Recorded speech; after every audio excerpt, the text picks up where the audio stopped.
Arratzaldean, 22 egun greban egon ondoren Irizar Mobilitiko enpresa batzordeak enpresa ituna sinatu du zuzendaritzarekin. Aurrela greba mugagabea bertan bera utzi dute grebalariek eta bihar lanera itzuliko dira.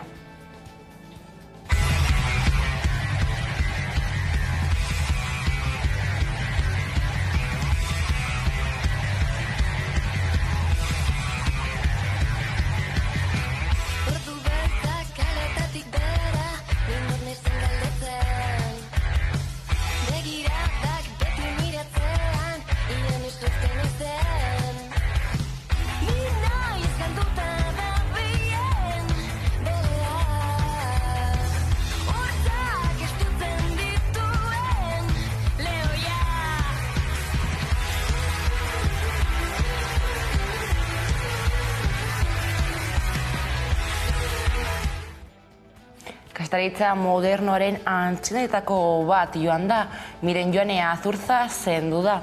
Kastari giza eginiko ibilbide profesionalagatik eta jardunagatik ezaguna. Gaur hilda 92 urtekin. Asteazken honetan 93 urte bete behar zituen. Ze beste emakume ezagutu dituzu euskal kazetaritzan? Ez dakit nola izan zen. Nik uste jaie nitzala kazetari. Ezagutu ditut gehiago guriat etxian, kanpoan diario asko nidatzen zuten, edo. Oiek lehen nozian, lehen hori bazian. Baina guk ez gendun, emakumeik.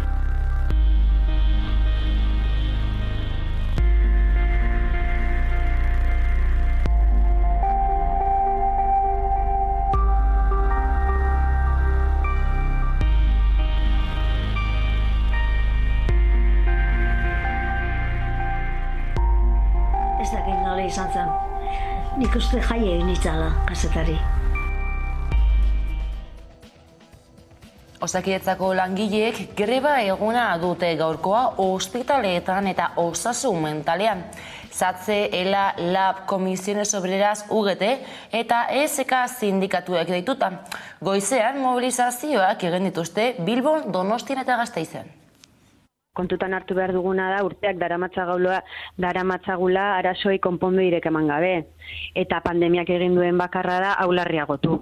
Egia da, ambientea oso tentsoa dela, momentu hauetan langileen baja asko daude eta kategoria batzuetan arazo larriak baja hauek estaltzeko. Osakidetzak egiten duena da aurrera jarraitu funtzionatzen, ezer gertatuko ez balitz bezala. Baina gelditzen baldin bagara langile batzuen aurpegira eta begietara begiratzen, bertan ikusi dezakegu gertatzen dela, gertatzen da nekea ikusten da, haserrea, decepzioa ikusi dezakegu. Bizkaiko metalgintzako hitzarmena berritzeko negoziazio mailaren blokeoa salatu dute sindikatuek. Gaur 7. bilera izan dute eta Comisiones Obrerazko Marta Ayalak plataforma bat eratu dutela jakitera eman du. Gaur Bizkaiko metalaren 7. bilera, negoziazio bilera izan dugu. Comisiones Obreras beste sindikatuekin batera, plataforma bateratua aurkeztu dugu. Beharrezkoa da soldatak eta eskubideak eguneratzea. Horregatik, patronalari erantzun azkarra exigitzen diogu. Aurrera! Lan gatazkekin bukatzeko maiatzaren 17an bilera dute Alkontzako langile batzordeak eta enpresako ordezkariek. Hala ere, labeko kide Urko Herrerak uste du Irizar taldeko zuzendaritza ez dela joango eta bere ordez norgestionekoak izango direla.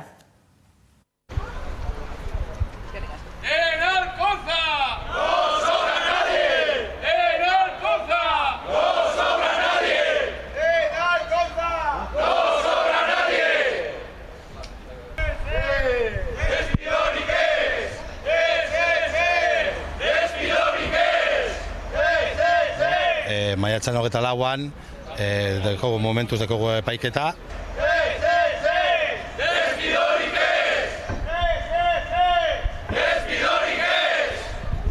Bai, beste egunean deitu genion inspección de trabajo hori, esan ziguten batzeko enpresarekin maiatzak 17an. Batuko gara enpresarekin eta eurek erdian sartuko dira. Ia zerbait konpontzen dugun.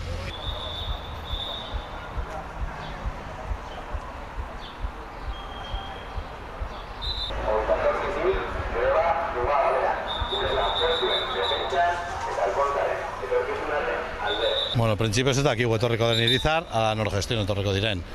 Gu uste dugu etorriko dira Norgestion, Irizar momentuz ez da agertzen. Ez da agertu inoiz eta orain uste dugu ez dela agertuko. Norgestion etorriko dela uste dugu. A ber, agertzen bada Irizar eta zerbait konpontze badugu.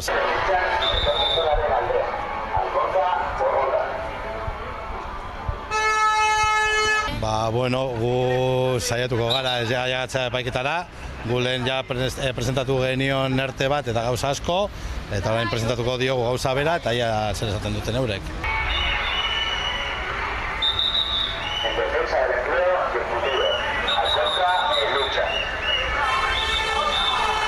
Ze gauza ez da orain bota duten 25, gauza da ez dekogula futuroa, enpresan orduan hori saiatu behar gara. Tokiko energia komunitateak finantzatuko dituzte 21 udalerritan Europako funtsekin. Eguzki energiako 57 instalazio jarriko dituzte. Horrela, 2000 etxe baino gehiagoren beharrei erantzuteko.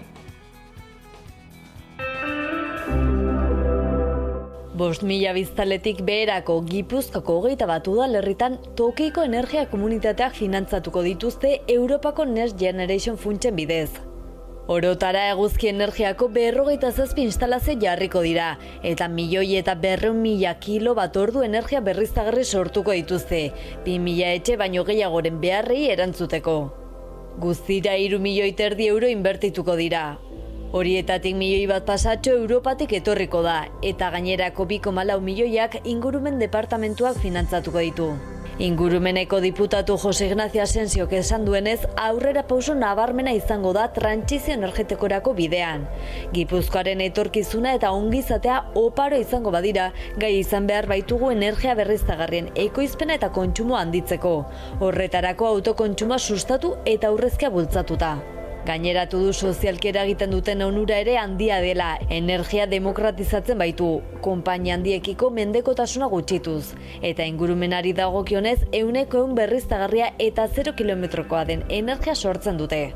Uztailean sinatuko dira prozesua abian jartzeko administrazioen arteko hitzarmenak, eta orduan argitaratuko da obren lizitazioaren eta tokiko energia komunitateen eratzari buruzko iragarkia ere.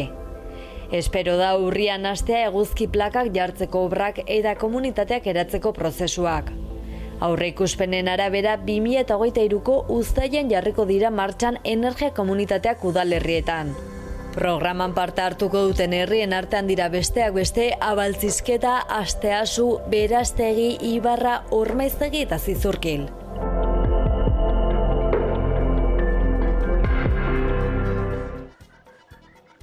Energiatik arrakala digitalera salto eginda, Euskal Herrian den arrakala digitala gainditzeko xedearekin, udalgintzak hainbat herriko etxe eta hedabideekin batera EHkom proiektua aurkeztu zuen maiatzaren 11an. Beñat Askorgorta EHkomeko zuzendaria. Egungo ereduan telekomunikazio azpiegitura guztiak edo ia denak esku pribatutan daude, diru laguntza publiko zeraiki direnak ere sare pribatuak dira, eta sare horren gaineko etekinak enpresa pribatuen esku gelditzen dira. Guk eraikin nahi ditugun azpiegiturak aldiz publiko komunitarioak izango dira, tokian tokiko herritarren esku geldituko direlako, beraien azpiegitura propio gisa, eta gainera irabazi asmorik gabekoak garenez, etekinik balego, etekin horiek azpiegituretan edo komunitatean berrinbertituko liratekelako. Eta azken finean, guk bereizten ditugu gobernantza publiko komunitario horretan, 3 erpin direla udala, herritarrak eta ehun sozioekonomikoa, eta hor sartuko lirateke tokian tokiko operadoreak eta bestelako eragileak. Politikan berriz, inkomunikazioan oinarritutako zigor guztiak baliogabetzeko eskatu du Sarek. Gainontzeko presoei ere Atristain doktrina aplikatzea eskatu du Euskal presoen eskubideen aldeko mugimenduak. Pasaren astean, Estrasburgotik jasotako epaiaren berrezpena horri erantzuten dio hain zuzen ere. Hau da, atxilotuak diren pertsonek abokatuen asistentzia jasotzeko eskubidea dute. Eskubide hau atxilotze une beretik eta epai aurrera joan artean errespetatua izan behar delarik. Eta hain zuzen ere, eskubide hau da kasu honetan, eta baita beste hainbestetan ere, errespetatua izaten ari estana. Egiaztatu behar dugu, dagoeneko, entzutegi nazionala bera ari dela, ezuiko egoera horiek zuzentzen. Izan ere, epai honek ondorio bat eta bakarra behar dute. Justizia demokratikoak onar dezaken ondorio bakarra. Defentsarako eskubiderik gabe, ezin da inolako zigorrik ezarri. Logika honen baitan, inkomunikazioaldian defentsarik gabe eskuratutako frogetan oinarritutako zigor guztiak baliogabetzat jo beharko lirateke. Bestalde, bihar onartuko du Espainiako gobernuaren ministroen kontseiluak osasun sexuaren legea, abortuaren lege bezala ezagutzen dena, erreformatzeko aurre proiektua. Gauzak horrela, legea aurrera ateratzeko aukerez, aritu da Hamaika telebistan Iñigo Adurit eldiario.eseko kazetaria. Montero ministrak adierazi duenez, azkenean itxita dute akordioa PSOEren alde horrekin, gogoratu beharra dago, ikamika batzuk egon zirela gobernuaren barruan, batez ere hori periodoaren inguruko bajen inguruan eta bar, eta azkenean badirudi hori arazo horiek gainditu dituztela. Egia da, gaur Montero ministrak lege horrek barne zeukan neurrietako bat, azkenean kanpoan geldituko dela esan du hain zuzen ere, higiene edo emakumeen higienearen inguruko produktuen bezaren desagerpen hori azkenean ez du lortu. Berdintasun ministroak, berak esan duenez, ogasun ministrak, hain zuzen ere Maria Jesus Monterok ez duelako onartu neurri hau ez.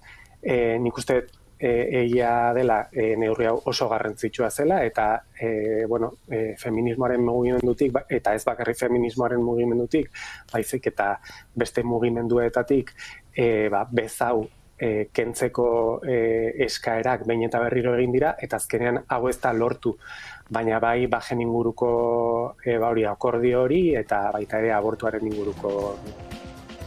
Kultura arloan, Galdakoko sormene jaialdia ospatu da asteburu honetan, maiatzaren 12-tik 15 bitartean. Sormenek euskal kultura jarri du lehen lerroan.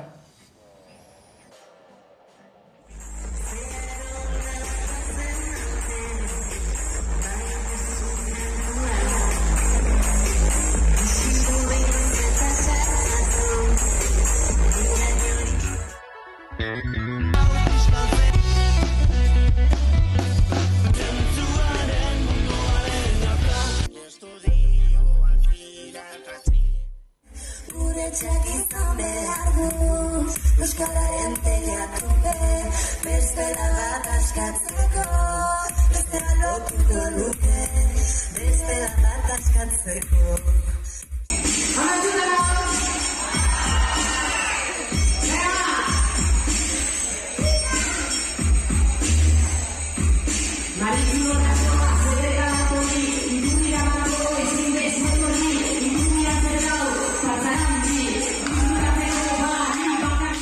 Gure hasieratik gure sormeneren ezaugarrietako bat da emakume sortzaileen lana ezagutarazi, nabarmendu, zabaldu, prestigiatzea, emakume sortzaileei dagokien berezkoa duten plaza hori bermatzea, eta gure eduki eta gitarauetan hori oso presente dago beti, eta aurten ere oso presente dago, ezta?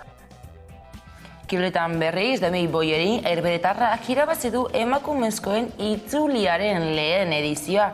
3 etapetan garaipena lortu du eta sailkapen nagusian nagusitasunez gailendu da gainera.